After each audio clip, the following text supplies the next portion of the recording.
this video, I'm going to share my top 3 tools for creating ebooks. And the first tool is an online tool, and it's PDF Converter, and you can access it at freepdfconvert.com.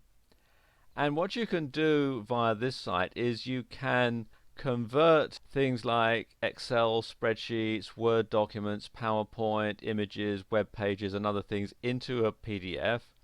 You simply select the files, click here, and a new window will open, and you can select the files on your computer's hard drive, upload them, and then decide whether you want it to convert it to a PDF or one of these other file formats here. And you can also do it in reverse. You can convert a PDF document into, say for example, a Microsoft Word file, and you can do it all online. There are free and paid for versions. If you find you're using this quite a lot, then it's a good idea to sign up for the paid for version. Otherwise, the free version is perfectly adequate. The next tool is OpenOffice, which you can find here at openoffice.org, and there's also its sister product, which is called LibreOffice, which you can find here at libreoffice.org. And they are basically the same thing, but they are free open source office suites. Let me show you what they look like. And this is the desktop for LibreOffice, which is the software that I have on my computer. And as you can see, it's similar to most word processing software packages like Microsoft Word and so on. And it's very versatile. But the great thing about both LibreOffice and OpenOffice is you can save a document as a PDF directly from within the software. So all you have to do is to create your document.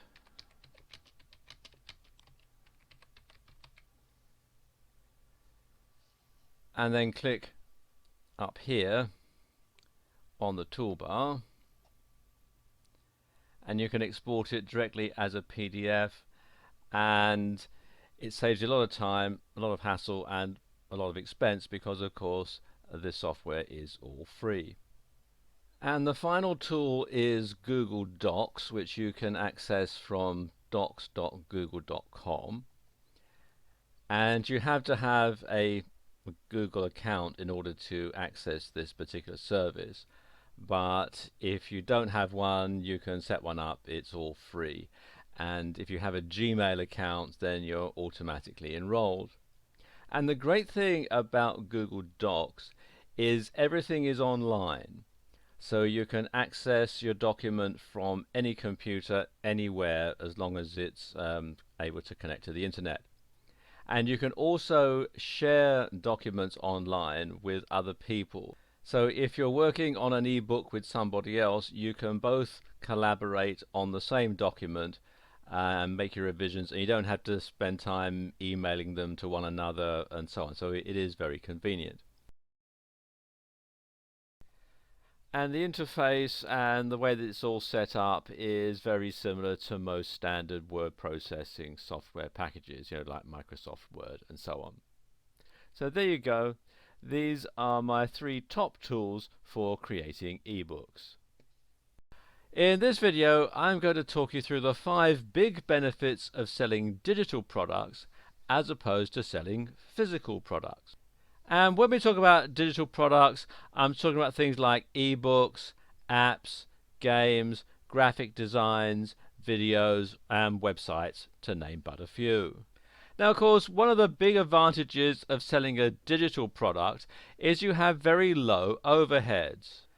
You don't need the investment of a bricks and mortar store, and you don't need an army of employees. You might hire a VA or someone to assist you, but you don't really need to have a lot of people. And you've got minimal production costs. After all, it's only code.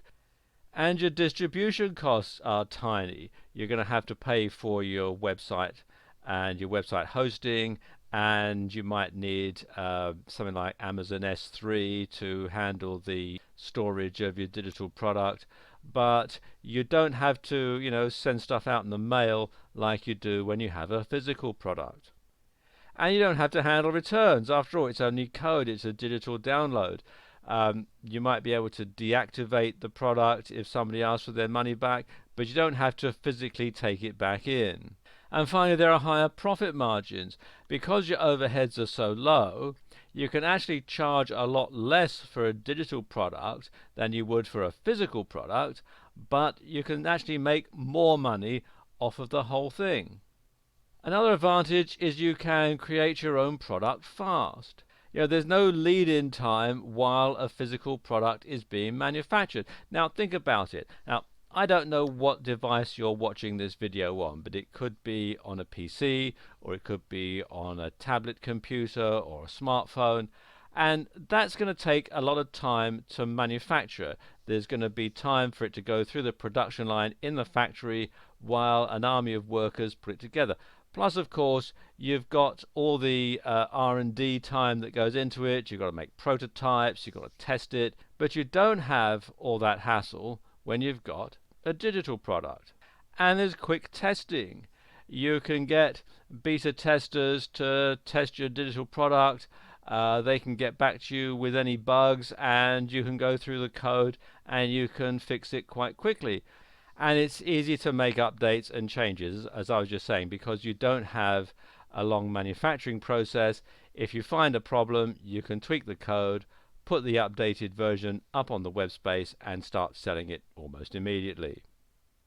And with a digital product, you can sell it anytime, anywhere. You're not restricted to a particular time and place. Because, of course, your website, blog, or online store is open 24/7. And people can purchase your digital product on their home or work computer, their smartphone, or their tablet device. They don't actually have to physically come to your store to make the purchase. And the customer can be in practically any country. And they can make their purchase in multiple currencies. A lot of shopping cart programs have the ability to convert from one currency to another, and so somebody can buy in their local currency wherever they happen to be. And of course, with a digital product, you're never out of stock because you're selling the same thing over and over again.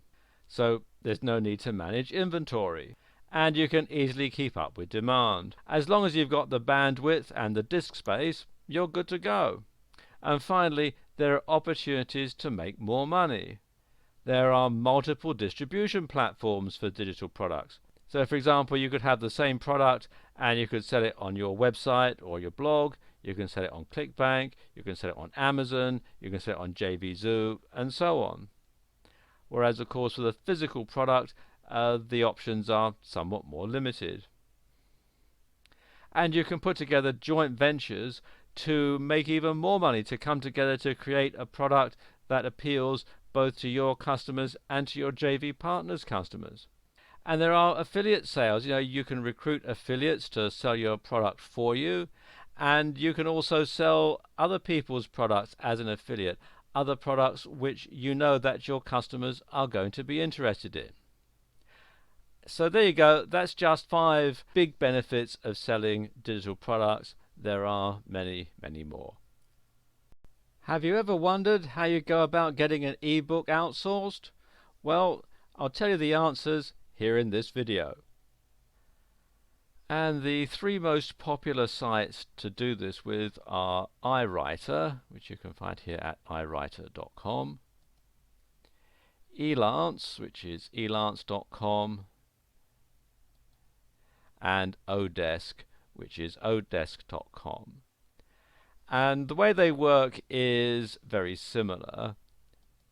Let me just talk you through the procedure for Elance, because that's the one I'm most familiar with, but the other 2 sites are very similar indeed. Come to the site and click here to post your job. As it says here, it's free, so we click on there. And then if you don't already have an account, you'll be prompted to create one by filling out the information here. If you already have an account, you can click here to sign in. I have an account, so I'm just going to pause the video while I log in. And once you're logged in or you've set your account up, you can post your job. First of all, you give a name to your job. Let's say I want an ebook in the weight loss niche. I can just simply type that in. Then you can enter your description in here. And you want to go into as much detail about what you want the ebook to be about. You want to give some details about the type of length that you want it to be, and as much detail as you can. You're limited to 4,000 characters, so you can get quite a lot in here. And my recommendation would be to write it out in your word processor first and then just simply copy and paste it. So let's just sort of type something in here now. Then you select the category of the work. So you can have admin support, design, multimedia, engineering and manufacturing, finance and management, IT and programming, legal, sales and marketing, or writing and translation. Let's put writing and translation. And then you can add the subcategory. You can all the different types of writing here. Academic writing. Let's select ebooks and blogs. And then you can have the sort of skills that you want. You've got all these different skills here, or you can select skills like article writing, content writing, ghost writing. They'll put them all here for you. Then you can set the work arrangement. You can have either an hourly rate or you can have a fixed price. Probably a fixed price is be easier if you're outsourcing this sort of thing, because then you know exactly how much it's going to cost. You can select the budget. So let's say less than $500. And you can also select other options, like if you only want someone from a particular location, you can select that. How long you want the job posted for, and the start date. And then you click on continue. Then you can select your posting type. You've got featured, verified, or basic. The basic one is free, the other ones you have to pay for, and the other outsourcing sites offer similar types of category. So let's have it as free. Click on select. Then you can preview it, and then click here to post the job. Now obviously this isn't a real job, so I'm not going to post it, but if I were, I could click on here and it would start to display on their website. And like I was saying, the other outsourcing sites work on a similar basis. So there you go. That's how to get an ebook outsourced. In this video, I'm going to talk you through how you can use the AIDA formula for writing sales letters. Now, AIDA stands for attention, interest, desire, and action. Now let's look at each of these steps individually. Okay, let's talk about getting the reader's attention. What you need to do is you need to grab the reader's attention, and you want to make it impossible for them to not continue reading the letter. And there are two parts to this, two steps that you need to take. You need a hard-hitting headline that arouses the reader's curiosity, and you need a lead paragraph that gets straight to the point. So what you want to do is you want to brainstorm headline ideas. Write down as many as possible. Don't worry about whether they're any good or not. At the moment, your emphasis is going to be on quantity rather than quality. So just write down the first thing that comes into your head that you think might be good as a headline. And then you want to narrow the list down to 3 or 4. And then use the most promising one, but keep the rest in reserve for testing purposes. Now when it comes to your lead paragraph, you want to ask the sort of questions that your reader is asking himself or herself. So you want to get inside their mind almost, and you want to think, well, what are they asking themselves? What sort of questions are they asking themselves? And you want to restate that in your lead paragraph so that when they come to your site and they read your lead paragraph, they're going to think, hey, this guy or this girl, well, they know exactly what it is that I'm talking about. So that's what you want to do with your lead paragraph, to sort of draw them in. But you don't want to provide them with the answers just yet. Now the next step is interest, and there is sometimes some confusion when it comes to interest. Bear in mind, your reader isn't interested in what your product or service can do. They're interested in what your product or service can do for them. The reader wants to know, what's in it for me? So you've got their attention, you've shown that you are thinking along their lines. Now you want to get them interested in what your product or service can do for them. What's in it for the customer? And this leads naturally into forming the desire for the product. Once they have an idea as to what's in it for them, then they're going to start to desire your product or your service. Now, there are several types of desires that you can stimulate in your copy. You can stimulate the desire that they're going to have to eliminate or minimize a future loss, or to gain something. And what you should do is to provide a compelling reason why the customer should buy from you rather than buy from anybody else. And this is known as your unique selling point, which is often referred to as a USP.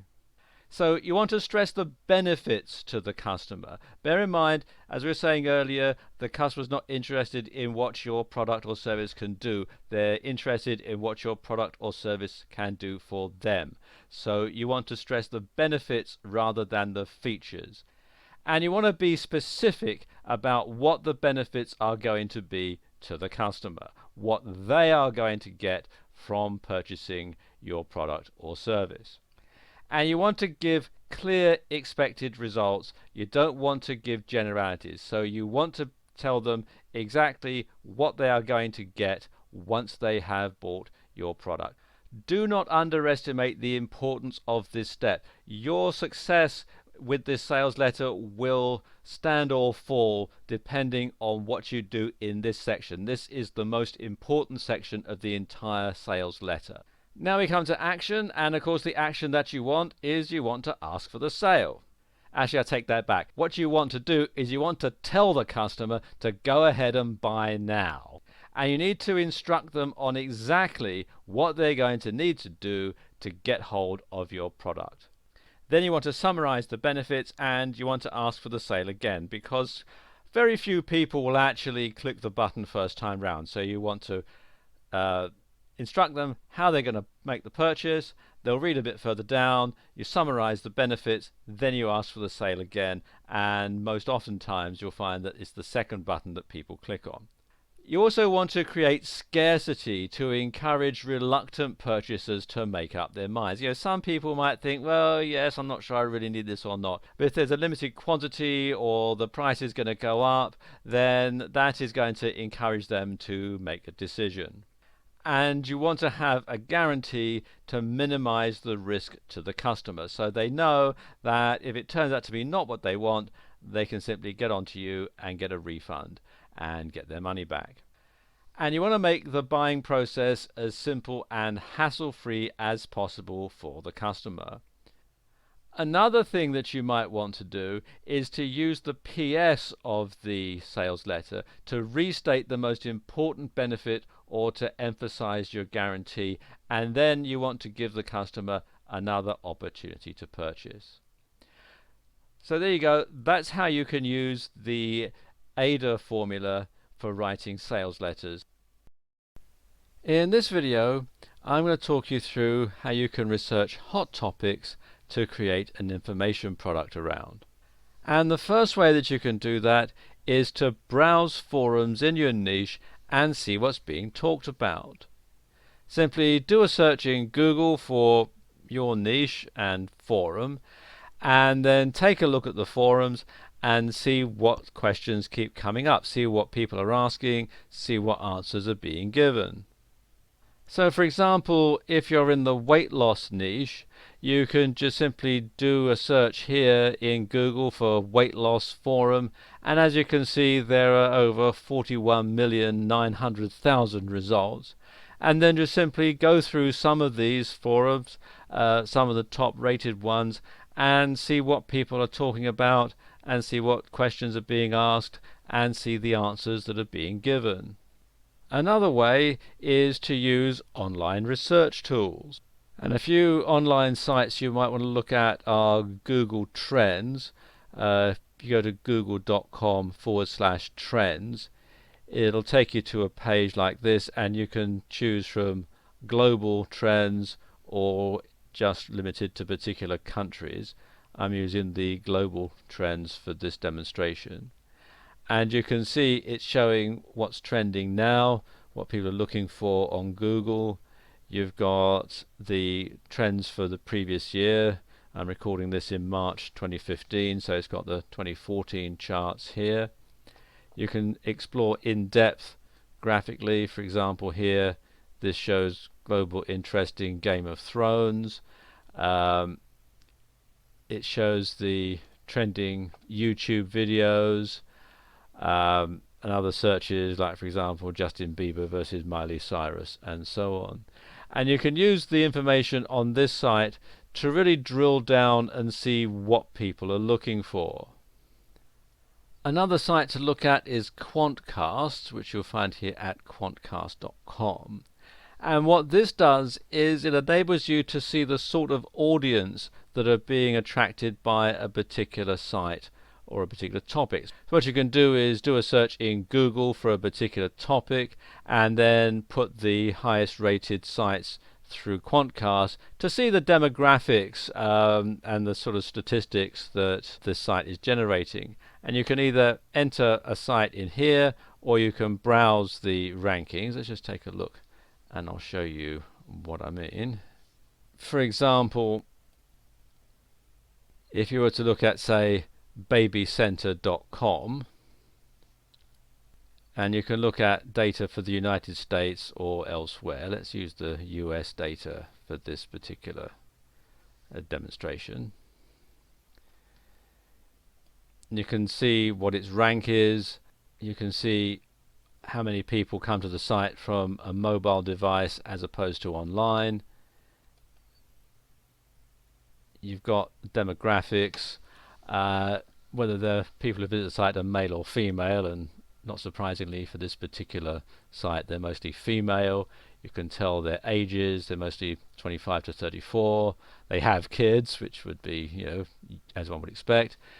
You have details about their income, their education, their ethnicity, their voting intentions, and how active they are in the US. So you can then tailor your product to meet this particular demographic. And finally there's Amazon.com movers and shakers, and you can see which particular items are increasing in popularity, and you can go through all sorts of things. This is toys and games, or cameras and photos, video games, and so on. And you can do things like clothing or books, and you can see, for example, the latest Harry Potter is up 20,000 compared to previously. So it gives you an idea as to the sort of thing that people are looking for right now. You can also look at products that have already sold well, and there are a few sites that you can look at that will get you this information. The first one is JVZoo, which is jvzoo.com. And if you come here to Marketplace and click here on Top Sellers, and it takes you to this page, and you can see it lists all the top sellers today. If I scroll down a bit more, the top sellers yesterday, and over the past 7 days, and the past 30 days. And what you can do is click on the link, take a look at them, see what they do, and see how you can come up with something that might be a bit better or offer something that this particular product doesn't do. Another good site to look at is ClickBank. And if you come to clickbank.com and click on the marketplace link, it'll take you to this page. And in some ways this is actually easier to find products than it is on JVZoo, because you can actually drill down by category. So let's say, for example, you're putting together a product in the weight loss niche. You can come down here to categories, click on health and fitness, which is the closest one for weight loss. And then you can sort the products by various things, by popularity and the average sale and so on. For research purposes, it's best to keep it at popularity. And then you can go through and you can look at all the various products. If you click on the link here, it'll take you through to the website and you can have a look and see what's on offer. Another thing that you can do, and this is often overlooked, is to research offline. And a good way to do that is to look at the magazines that are produced for a particular niche. Now, a good way to find out which magazines are popular is to come to this site here, magazines.com, and then you want to choose a category. Click here where it says all categories, and following on from our weight loss or health and fitness example from earlier, if you click health and fitness and then sort them by best sellers, click on that, and now you can see the top best-selling magazines in this particular niche. Now, you don't want to order these through this website because this is for subscriptions, and it's only for subscriptions in the US. However, what I recommend you do is you make a note of these titles, say the first half a dozen titles or so, and then go down to your local newsstand or your local news agency and buy a copy. Buy a copy of each of them. And then what you want to do is you want to go through and have a look at what they're talking about in these magazines. Look at the articles, what the articles are being written about, look at the editorial section and see what's being written about. Go to the letters to the editor section if there is one, and see what people are writing into the editor about. And bear in mind that anything that gets published in a magazine is going to be topical and it's going to be popular, because, you know, it costs a lot of money to print and distribute a magazine. So obviously the publishers want to make sure that their content is top-notch, and you can use that to your advantage when you're doing research for your product. And another good source of information is your local bookshop. Go down to your local bookshop, your local bookstore, you know, down at the mall or wherever, and take a look at their non-fiction titles. And in particular, if your local bookstore is like mine, they'll probably have a selection of bestsellers, probably near the door somewhere. And you can go through and look at the topics that are very popular, that publishers are publishing books about, and you can look through those and come up with lots of ideas. So there you go. These are some very useful ways that you can research hot topics and then create a product about. In this video, I want to tell you about 5 types of information product that you can create, and you can create these very quickly and very easily. Now, the first type of information products are tips. Tips or ways of doing something. And this is probably the easiest type of product to create, because basically it's just a list with an introduction. And you can simply write it out in your word processor, save it as a PDF, and voila, you have an ebook. And the great thing is that once you've created one ebook, you can easily create another, and another, and another, and the list just goes on and on. Another easy type of product to create are how-to products. And these can be written with illustrations, or they can be videos. And they're very popular because they provide the customer with answers that the customer wants now. If you want to know how to do something, you want to know how to do something, and you don't want to know how to do something next week. You want to know how to do something right now at this very minute. And there's practically an unlimited range of topics. It can be software training, like how to create a WordPress blog. It can be weight loss, like how to lose 10 pounds in 2 months. It could be to do with internet marketing, like how to get 1,000 sign-ups to your mailing list, and the list just goes on and on and on. In fact, one of the most popular how-to videos of recent years has been how to tie a tie. And then there are reports. Now, reports are shorter than ebooks, and they contain useful information with a narrow focus, and they can be free or paid for. In fact, a free report makes a great giveaway to help you build your list. And then there are blueprints or plans. Now, a blueprint or a plan is more detailed than a how-to product, and they give step-by-step instructions. And they're also organized in a very easy-to-follow manner, so somebody can follow the steps and achieve a recognized outcome. And finally, there are case studies. Now, case studies are real-life examples, and they demonstrate what works and what doesn't. Now, case studies are usually written, and they're authored by someone who has experience and can be regarded as an expert. And any one of these products can be created in a very short period of time. In this video, I want to go through the common characteristics of best-selling digital products, and these are things that the top-selling digital products all have in common. Now, the first thing that they have in common is their release is timely. They're what the market is looking for right now.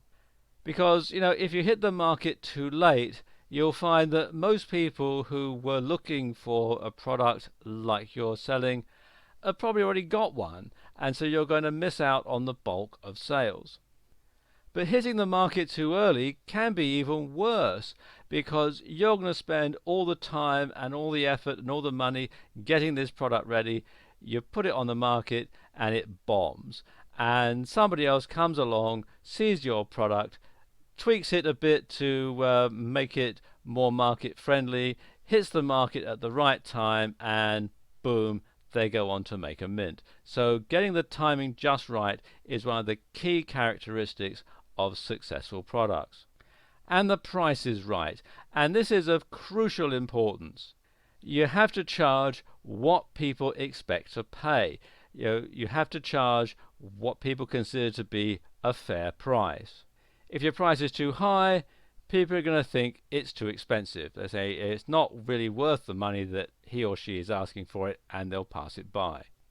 But if the price is too low, then people are going to think that the quality must be inferior or that there must be a catch. So you have to get the price just right, and that is what the best-selling products do. Another thing that best-selling digital products have in common, and it ties in with the last point, is that the quality is good. Customers feel that they're getting value for money. And purchasers feel so good about the product that they'll happily recommend it to others. And this is generally in the form of unsolicited testimonials. And an unsolicited testimonial is worth considerably more than a solicited one. So if somebody of their own volition emails you to say, wow, I've just bought your product, it's absolutely fantastic, and it's done this, that, and the other, and I'd happily recommend it to my family and friends, then that is really worth its weight in gold. And this is the sort of thing that some of the best-selling products have. They have a lot of people who are absolutely overwhelmed with the quality. They think that the quality is so good that they can't help but become evangelists for the product. And they have an army of affiliates to sell this product. They have a trusted affiliate program, either via a third party like ClickBank or JVZoo, or one that's hosted on their own site. But it is a trusted affiliate program so that people who sign up to the affiliate program can be absolutely certain that if they make a sale, they're going to get the commission, that you are actually going to pay them what they are due.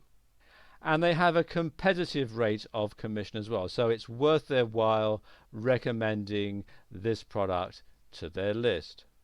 There may be an affiliate contest, and they have super affiliates on board who are going to get the product in front of thousands and thousands of people who are looking for just this particular thing. And finally, the buying experience is a pleasant one. It's easy to take payments, you can do it online, you don't have to send off a check in the mail. There's instant delivery, so once someone has actually bought the product, they can get it right away. There's a long, no quibble money back guarantee, so there's no risk to the purchaser.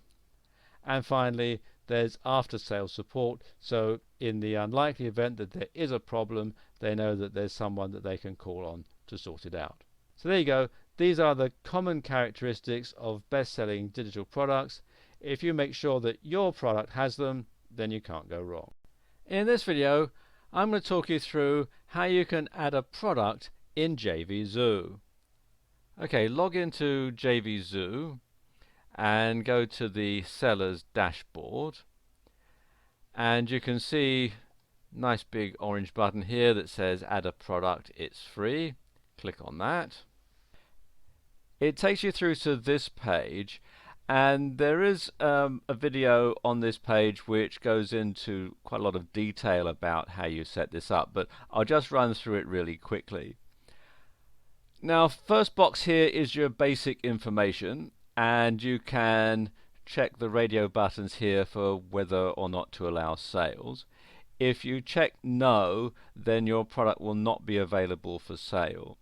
And this means that actually you can work on setting all this up without your product being live. So you can go through and tweak it and change it before you actually allow sales.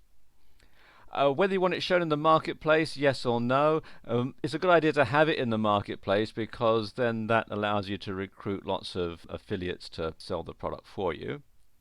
And you have the launch date and time, and you can set this as far in advance as you like, really. And it's a good idea to set your launch date at a time in the future, because that gives you time to recruit affiliates and to do your pre-launch and everything like that. It's always set in Eastern Standard Time for the United States. So you'd need to work out what your local time would be if you're outside the US. And as it says, the product would not be visible in the marketplace until this time. Then you enter your product name in here and the currency that you're going to sell it in. By default, it's set as the US dollar, and it's best to leave it at that setting. The US dollar is, of course, the currency of international commerce. But if you're launching a product for a particularly local audience, then there are other currencies that you can choose from. You can have the Australian dollar or the euro, Japanese yen, or pound sterling. Then you enter your product price, and this is the maximum price if it's going to be on a dime sale, and I'll explain about dime sales in a moment. And if it's a recurring payment, then you would enter in the recurring payment in here. Then you would enter your commission payout percentage. That's the amount that you're going to pay your affiliates. And if it's a subscription or it's a multiple payment, then you would check that box, and this opens another window with some further options. Then you've got the quantity. Now, for most digital products, you'll want to leave this empty, because after all, digital products are unlimited.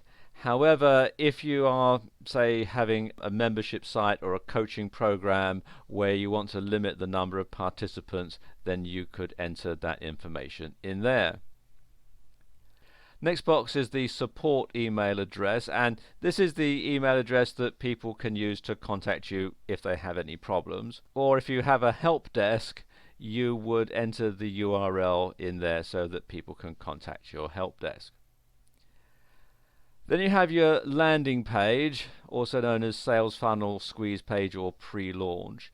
And this is the page that you'll want to send traffic to before your product gets launched. And you can use this to build up an early bird list so people can go there, sign up and get information, and you can notify them about when the product goes live. You can use it to recruit affiliates and so on.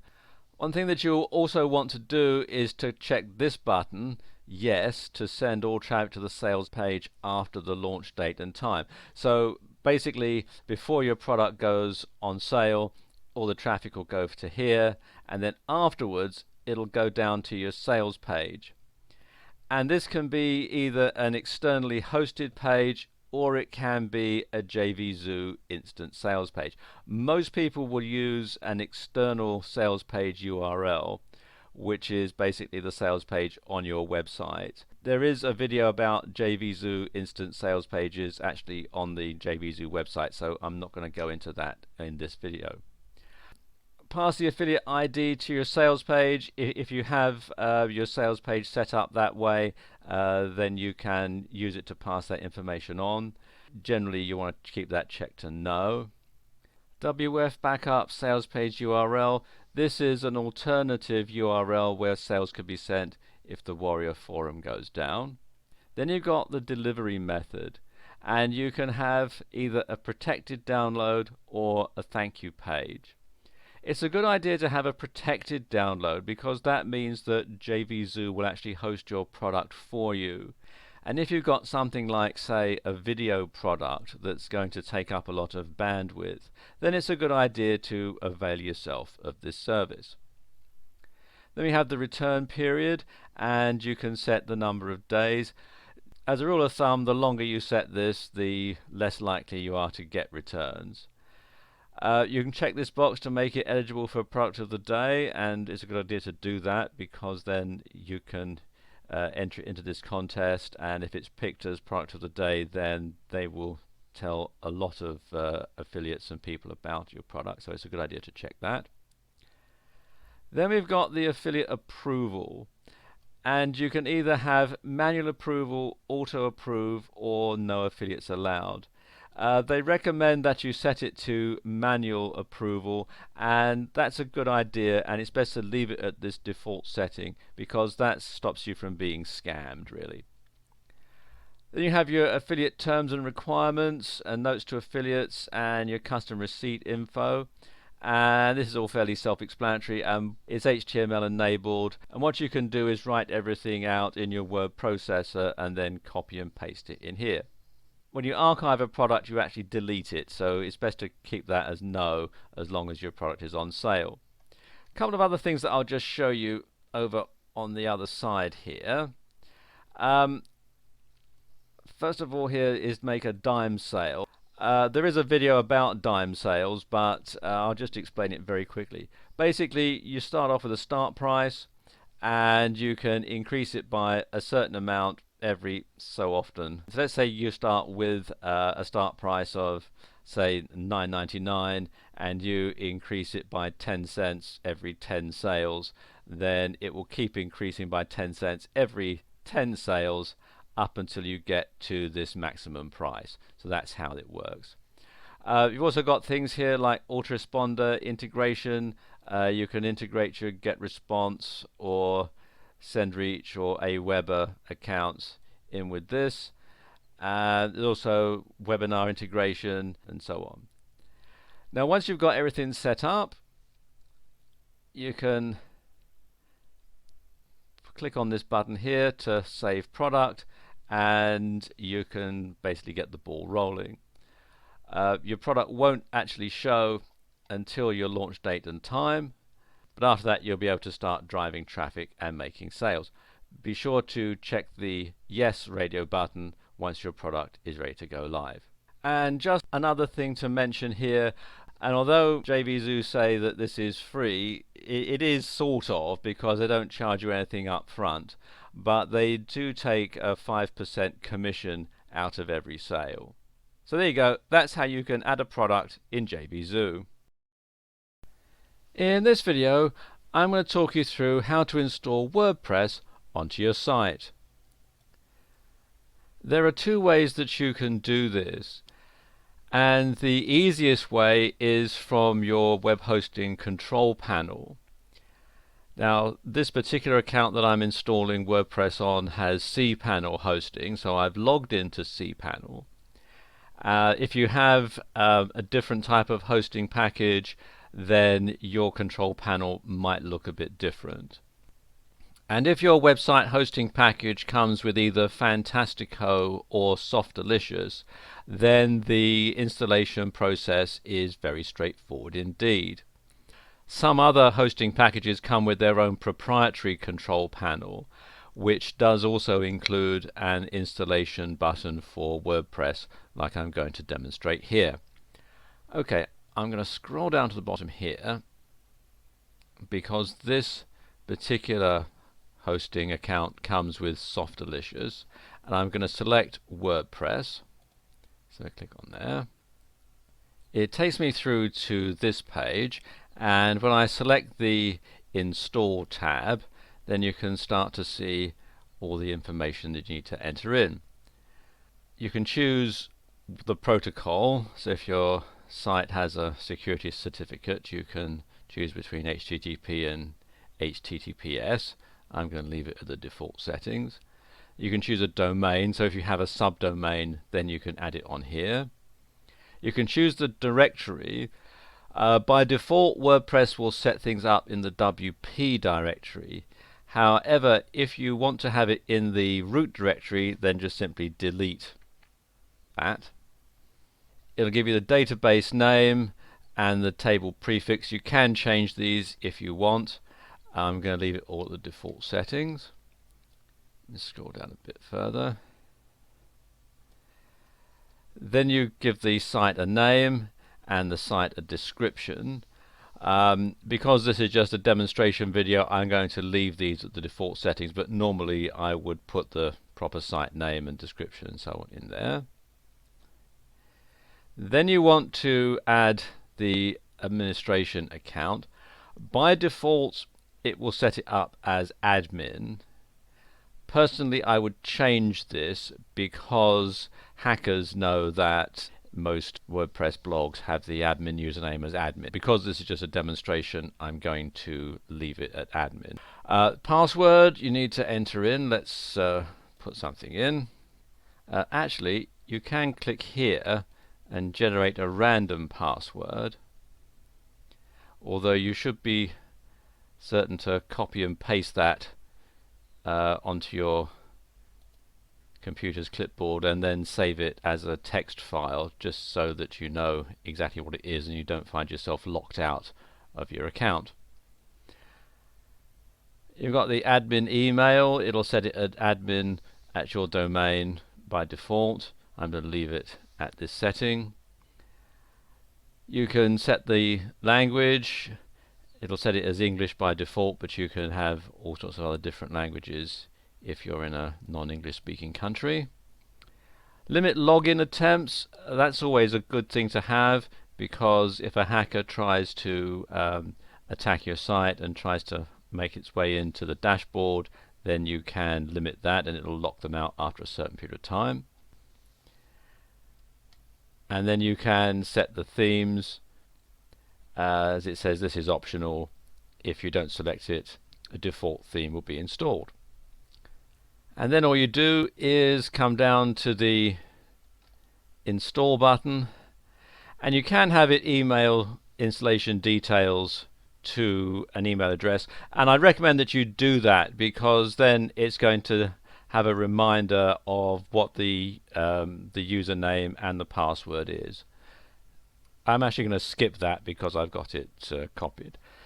So now click on install. Let's just go back to the top there. And there we go. You can see that it's now been installed. And if I go to the site, you can see it's installed this installation of WordPress. So what do you do if you can't install WordPress from your web hosting control panel? Well, it is actually quite simple. First of all, you want to come to wordpress.org. Be sure to come to wordpress.org, not wordpress.com. and then click the button here to download the software. You can download it either as a zip file or a tar file. At the time that I'm making this video, the most recent version is version 4.1.1. So download this to your computer's hard drive, and then what you need to do is to click here where it says we've created a handy guide. So let's click there, where they will talk you through exactly what you need to do to install WordPress manually.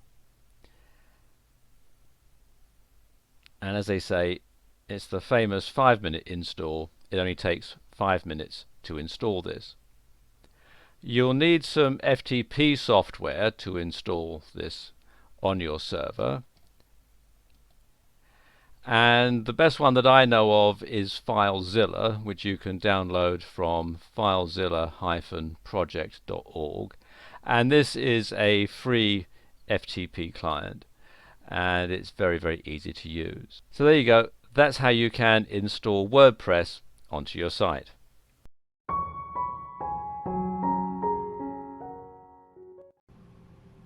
In this video, I'll show you how to create an affiliate tools page and publish that page on your website. This is the main dashboard of the plugin. On the dashboard, we can see the product name, the affiliate program, the affiliate link URL, the shortcode, and allow us to either edit or delete any one of those campaigns. The shortcode does all the legwork for you. After you've created your campaign, grab the shortcode and paste it on any page on your WordPress site, and this will publish the affiliate tools page that you build within the campaign. The plugin allows you to create two types of pages. A standard affiliate tools page that works with pretty much any affiliate program that generates a unique affiliate ID, as well as the ability to create an affiliate tools page for a product called Easy ClickMate. Easy ClickMate is a script designed to work with ClickBank. If you use Easy ClickMate, then you can create an affiliate tools page that integrates directly with your ECM site. Now, let's create a new affiliate tools page. First, give it a product name and enter the JVZ00 URL.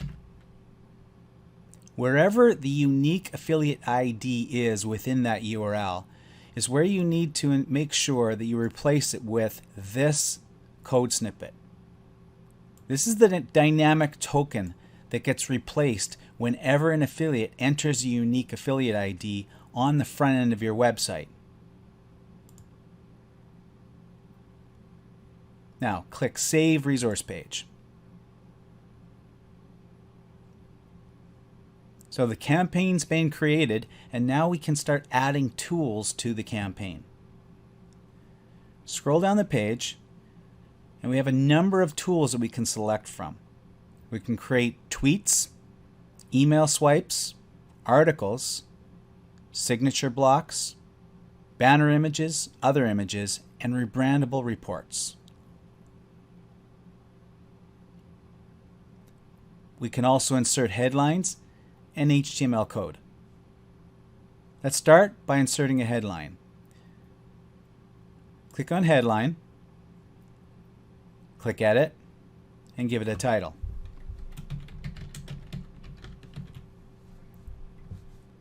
Now let's click on Emails. Edit, enter a subject line,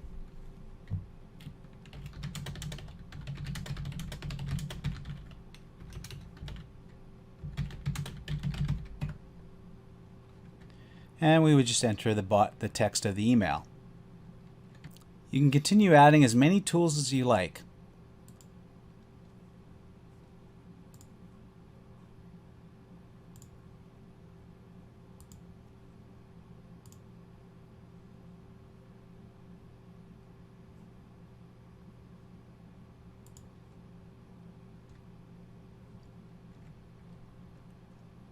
If at any point you want to reorganize this layout of these tools, you can hover over any one of them and drag and drop to change the order.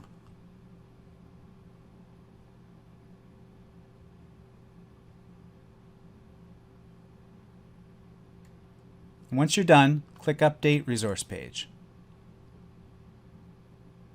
Return to the campaign listing and copy and paste the shortcode onto a page on your website. And now when an affiliate lands on that page, they'll be able to enter their affiliate ID and click Generate Affiliate Links. And then all of the promotional tools you've created will automatically have the affiliate link updated. You'll see the dynamic token has been replaced with my unique affiliate ID. And all an affiliate has to do is copy and paste these tools and they're ready to go. Start promoting your products. Now let's take a closer look at the rebrandable reports.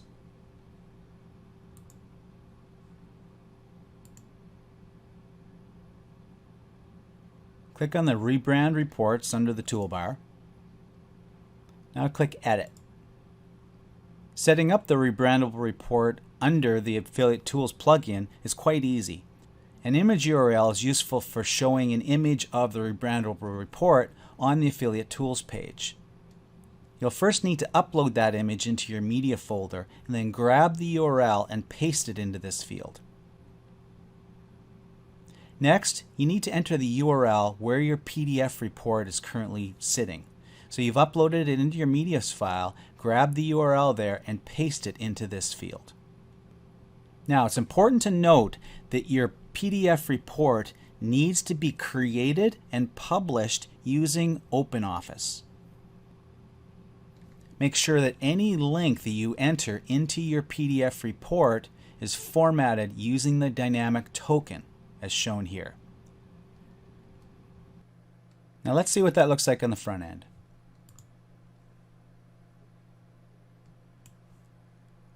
Enter our affiliate ID.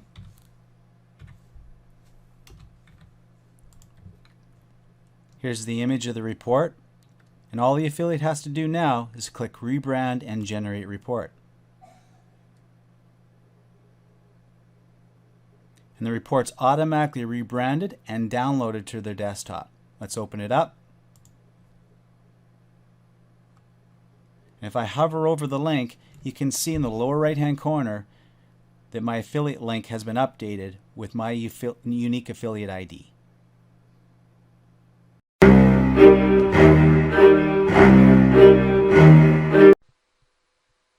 In this video I'm going to show you how you can turn your report into a PDF document that can be used in WP Affiliate Surge. So here we are on a website called openoffice.org, and we've configured the PDF branding functionality to work with openoffice.org because it's free and it is a very robust system. So you'll want to go to openoffice.org and click on the download link and download the application and then install it on your desktop. Now once you've installed it, you'll want to open the application and you'll want to open your Word document or text document, whatever you've created your document in. And I'm going to click on text document and I'm going to say File, Open, and find my document that I created in Microsoft Word.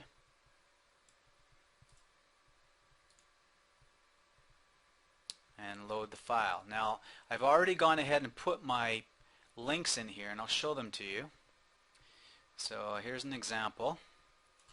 If I run my mouse over this, you'll see the hyperlink. Now I'm just going to right click and say Edit Hyperlink, and here it is here. So this is exactly the way it's set up in WP Affiliate Surge, where I've created the hyperlink for this particular ClickBank product, and here is the affiliate token.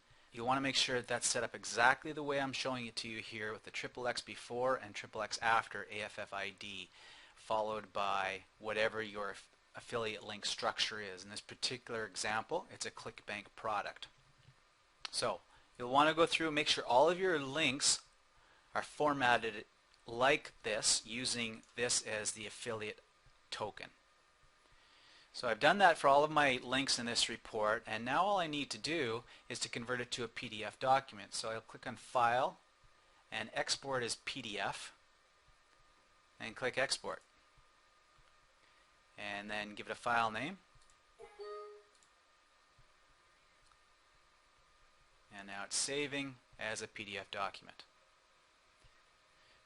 So now all I need to do is take that PDF file and upload it to my server, put it in a folder on my root directory, and then when I go into Affiliate Surge plugin, I can reference that URL where the document sits.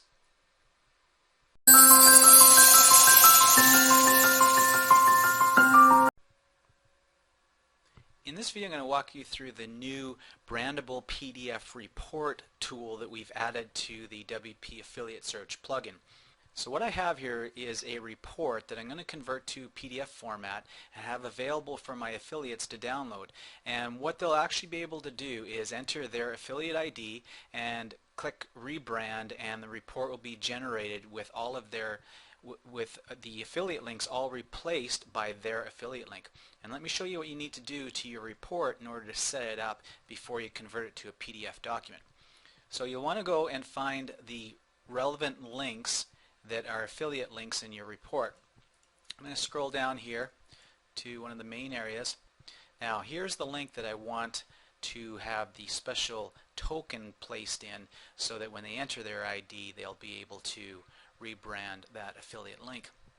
So if I click here on the link and I edit the hyperlink, you'll see that I have this URL. And what's new about this new tool is that in order to get to work with the rebrander, we needed to change the token, the affiliate token that we were using. In the previous version, we were using brackets, 3 brackets followed by affiliate ID, followed by 3 closed brackets. And we've replaced those brackets with triple X's. So for every one of your links that you want to have to be rebranded, you need to make sure that this token is complete with XXX, AFFID, XXX. And that particular area for this particular link is the affiliate link.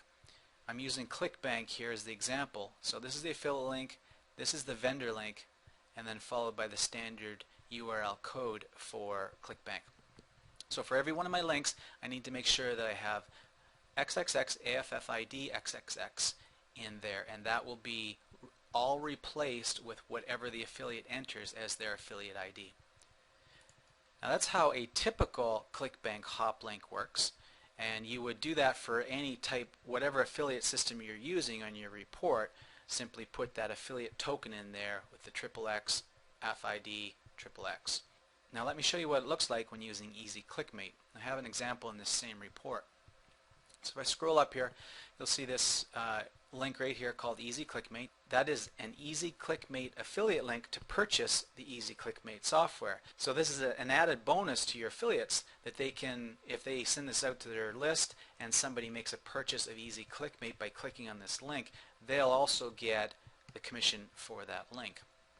So I've included that in my report here, and I want that as an added bonus to my affiliates.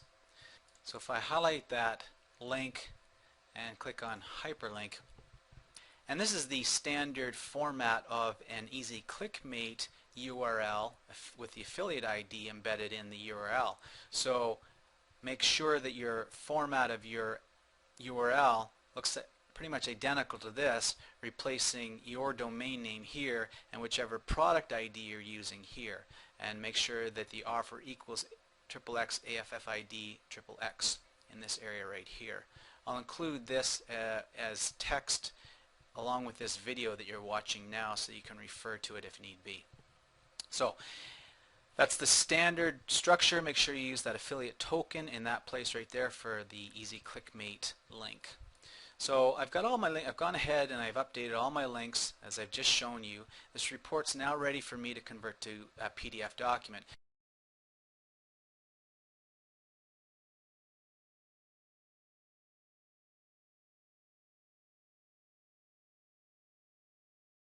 Now what I want to do is I want to upload this PDF document to my server so that I can refer to it when I set up the tool in the WP Affiliate Surge plugin.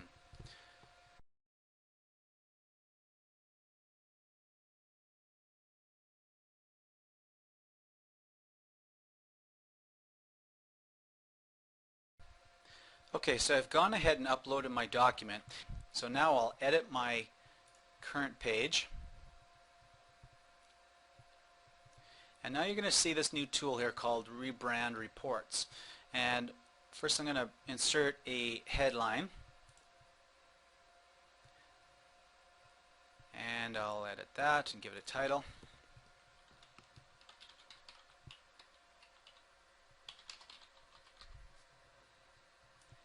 And then I'll add the Rebrand Reports tool. And I'll click on Edit. And here I would enter the image URL. So if I had an image of the report that I want to include on the page, I'd enter that here. And then I need to enter the unbranded report URL. So this is the newly created PDF report with the affiliate token in place. So I've gone ahead and I've uploaded that report, and I'll enter the URL.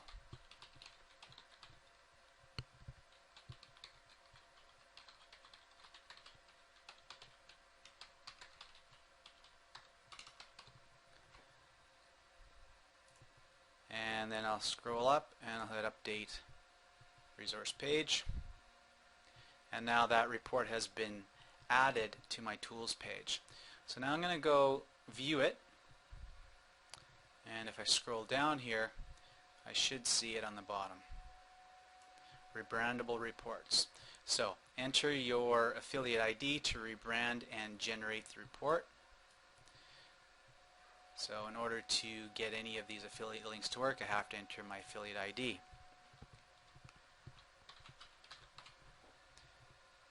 Generate affiliate links. And now all of my links have been created, and here's the cloaked affiliate link.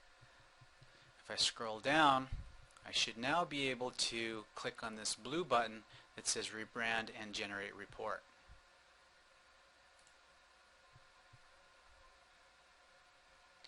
And it asks me to open or save it to my desktop, and I would save that to my desktop, but just for example purposes I want to open it here and show you. So now if I scroll down to the links that I showed you as an example, I should see the affiliate token ID replaced with the actual affiliate link that I entered.